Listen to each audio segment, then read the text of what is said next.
Hi guys, welcome back to my YouTube channel. So ngayon guys, turuan ko kayo kung paano natin mag-reset o mag-reformat ng camera. So, kung meron na kayong apps ito guys, or wala pa, download kayo doon sa Play Store. Search nyo yung V3080 or sa Play Store.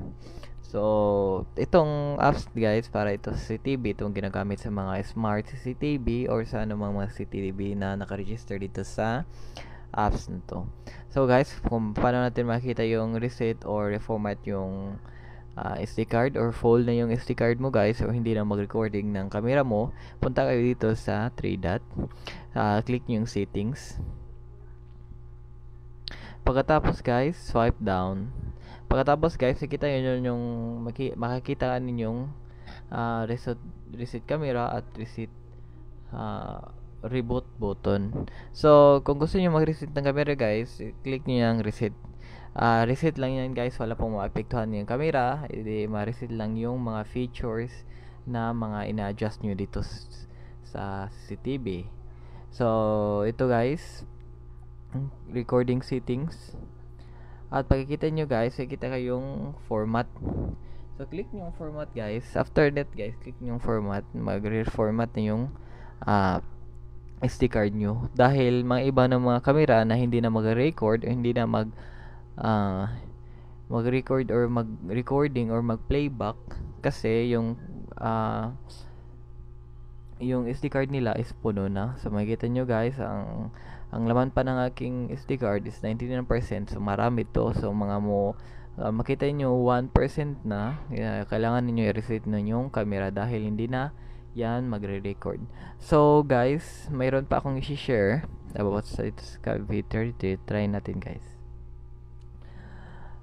Merong mga possible guys na hindi magre-record ng inyong camera dahil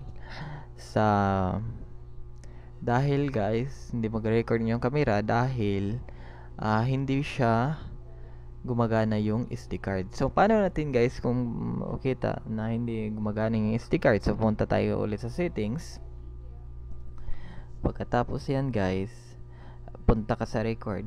So makita mo guys, kita mo na hindi gumagana na yung mga SD card sa dito sa record dahil wala niyan nakalagay. So kung hindi gumagana ang inyong SD card guys dito sa CCTV, kailangan niyo i-off muna yung CCTV.